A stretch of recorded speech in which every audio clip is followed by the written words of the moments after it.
BGB ৬৯ Mahananda battalion কর্তৃক পৃথক দুটি অভিযানে মাদকসহ এক আটক। মাহিদুল ইসলাম ফরহাদের প্রতিবেদনে দেখুন বিস্তারিত।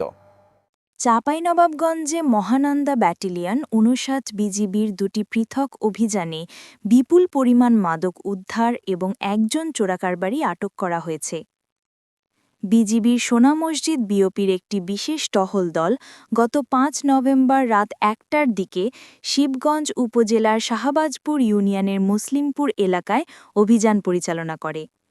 এ সময় মালিকবিহীন অবস্থায় ২৫ বোতল ভারতীয় ফেনসিডিল উদ্ধার করা হয়। আরও এক অভিযানে একই দিন সন্ধ্যা ৬টার দিকে শিবগঞ্জ উপজেলার মোবারকপুর ইউনিয়নের লাহাপুর এলাকায় অভিযান চালায় বিজিবি সদস্যরা। এই সময় মোটরসাইকেল যোগে পালানোর চেষ্টা করলে শিবগঞ্জ উপজেলার চরদৌলতপুর গ্রামের মৃত গাউস উদ্দিনের ছেলে ৩৯ বছর বয়সী রুবেল হোসেনকে আটক করা হয়। তার কাছ থেকে ১০৭ পিস ভারতীয় ইয়াবা এবং একটি হিরো এইচএফ ডিলাক্স মোটরসাইকেল জব্দ করে বিজিবি। জব্দকৃত ফেনসিডিল শিবগঞ্জ থানায় জমা করা হয়েছে এবং ইয়াবা সহ আটক রুবেল হোসেনকে মামলা প্রক্রিয়ায় থানায় হস্তান্তর করা হচ্ছে। এ তথ্যের সত্যতা নিশ্চিত করেছেন ৫৯ বিজিবির অধিনায়ক লেফটেন্যান্ট কর্নেল গোলাম কিবরিয়া।